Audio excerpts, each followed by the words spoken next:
Siyempre, pinapasalamatan din po namin kayo sa papaunlak po ng ating imbitasyon na makadalo po kayo dito sa ating pagsasanay. Pagkabat po, lagi pong alam naman po natin kung gaano po kabisi yung pong ating minamahal na Gobernador Dr. Helen Tan. Pinapaabot po niya pagbati po sa inyo. Ganon din po ang ating Provincial Agriculturist and at the same time po ang ating PCDO designate na si Doc Ana Clarissa Mariano po. So yun po. Welcome po. Sino po yung mga tutulog dito? Lahat po ba ay dito tutulog? Parang uuwi po yung mga taga San Antonio. So yan po, mamaya po. May pasosyan ka ba, Miss Franz? Wala po. So may utang sa iyo si Miss Franz sa pasosyan. Babawi po kami next year. So yun po, kung mapapansin nyo po, ito pong training natin ay medyo na late na po. Pero bagamat daw po late, ay di maganda po ay naituloy pa din daw po natin. So yan po, mukhang ready na po si Ma'am Lloyd. Ayan. Sino po yung mga nakakatad na po ng training po natin dati? Mga first time po makatad po ng pa-training po ng PCDO? Mga newly registered. So yun po, tayo po ay taon-taon pong may training. So sana po taon-taon din po namin kayong makasama. Yan. So once again po, palakpakan naman po natin si Dr. Helen Tan po para po sa pagbigay ng isa po ang sektor ng kooperatiba dito sa lalawigan ng Quezon.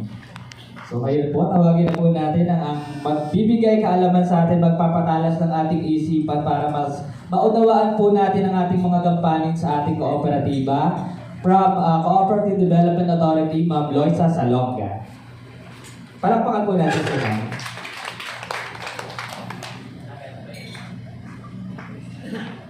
Hello po.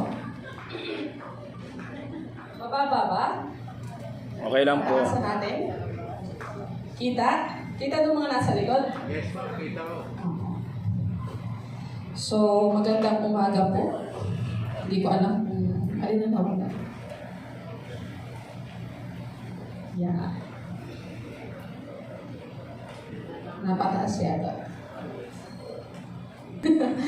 Siyempre po, tayo po ay nasa Monday. So, ang pag-uusapan po natin ay fundamentals of cooperative. So, ito po ay napadaanan na ng pre-registration seminar. Pero ito po ay at mas malalim. Ang tinatawag natin batayan. Saan ba nagsimula? Bakit kooperatiba? Paano?